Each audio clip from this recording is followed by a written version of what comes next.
Thank you. Thank you so much, Tim. Excellencies, ladies and gentlemen, all protocol observed, good morning. It's wonderful to be here and to see so many familiar faces in the room. ITU and the Commonwealth Telecommunications Organization have a great deal in common. Not least, as you mentioned, Tim, the fact that both of our institutions, for the first time, have female secretary generals, although I must defer to Bernadette because this is the second time that she has shattered the glass ceiling, having previously been Secretary General of the Caribbean Telecommunications Union. We are also here because we both understand the need to make broadband connectivity universal and meaningful. I'm glad to see in this room both the public and the private sector well represented to advance this cause. Ladies and gentlemen, the digital revolution has outpaced all other shifts that the world has known. But all this progress has come at a cost. It has created chasms. It has created digital inequalities that undermine our ability to act as one in the face of so many crises that are ongoing in this world today. Because the cold, hard fact is the least developed countries of the world are the least connected. In LDCs, only 27% of the population has access to the internet, and let's not even talk about women, where it's much less in LDCs. This is going to be the sharp focus of the upcoming UN LDC conference, the 5th LDC conference. I know many of you will be there, taking place in Doha. ITU will be there, I will be there to help accelerate meaningful connectivity where it is needed most. Excellencies, it's no secret that the digital revolution also contributes to rising greenhouse gas emissions. Tim, something we just recently spoke about.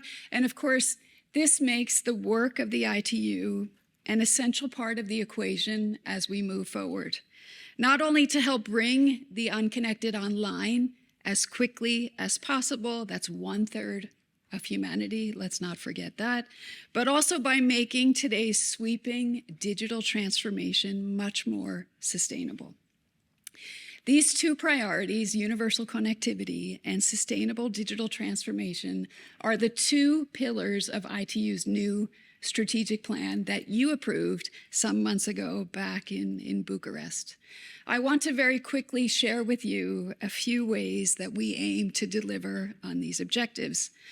First, we need to expand on collaborative partnerships for meaningful connectivity, and I'm proud to share that our Partner to Connect Digital Coalition that we unveiled in Rwanda at the WTDC the week prior to CHOGM, we have mobilized so far some 30 billion in commitments. We have about 600 pledges, and 150 of those pledges are directed towards CTO member states and include things like digital infrastructure rollout, like cybersecurity, like digital skill building, and many of you will benefit from these pledges.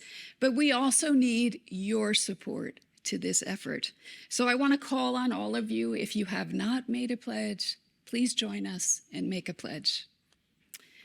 Second, we need to safeguard our radio frequency spectrum and satellite orbit resources. They must be a shared responsibility and remain free from harmful interference. At stake is the smooth operation of the entire global communication system, not only here on Earth, but also in space. And I must say I was pleased in looking at the agenda to see not only 5G, but spectrum and satellite issues that will be debated over the next 2 days.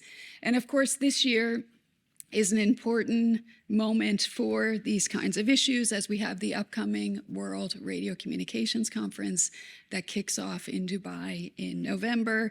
And I do hope we will hear the voices of many CTO member states in the preparatory process for the WRC and, of course, the WRC itself. Third, we need to shape resilient digital ecosystems that can help us adapt to and mitigate the effects of climate change. Many CTO countries are at the forefront of this fight, and I was pleased to see Caribbean and UN leaders that were gathered recently in Bridgetown earlier this month to launch the Early Warning for All initiative, an initiative that ITU is very proud to be a part of. We need to make sure that the SG's target of having every country have an early warning system by 2025 is met. I was 2 weeks ago in New York to meet the UN Secretary General. He stressed the importance of digital technologies to help in terms of early warning, but also digital technologies to help accelerate and rescue the Sustainable Development Goals. And I think that's something that we can all help to deliver on. And finally, ladies and gentlemen, youth. I want to congratulate the Commonwealth Secretariat for making 2023 the Year of Youth. I think that timing coincides perfectly with the ramping up of our Generation Connect initiative and the first ever ITU Young Professionals program. This was one of my first initiatives as Secretary General and something that's also very close to my heart. St. Vincent and the Grenadines was the first country that stepped up to commit support for this Young Professionals program. And I hope that other CTO member countries will consider joining us in this effort. We need to bring young talent, diverse talent into the workforce of the ITU so that we can build an ITU that's fit for purpose and also fit for the future. And with 2030 around the corner and achieving the SDGs, our top priority, I think time is really of the essence.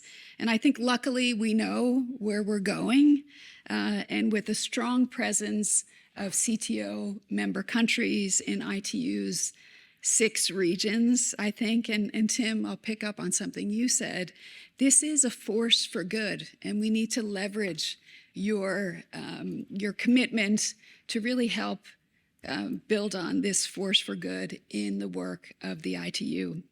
Your countries span rich diversity, both in geography as well as in digital development. Your strength, of course, comes from this diversity and through your shared knowledge and experience, and we look forward to continuing to work with CTO to leverage those experiences and to drive lasting change together and now. As the Barbados Prime Minister said last year at the COP27 event, I ask us today, what will our choice be? We have the power to act or the power to remain passive and do nothing. Yes, the choice is ours. Our choice must be to invest in digital infrastructure. That includes innovative financing. I look at my friend Lucina, all the work that we've done in the Broadband Commission and other broadband commissioners here. We must invest and promote digital literacy. We must bolster cybersecurity and encourage new forms of collaboration to tackle connectivity issues from all angles. Doing this together will speed up the momentum towards sustainable digital transformation and universal and inclusive broadband connectivity in CTO countries and beyond. I thank you very much for your attention. It's really a great pleasure to be here during my second month in office, I must say. Thank you, ladies and gentlemen. Thank you.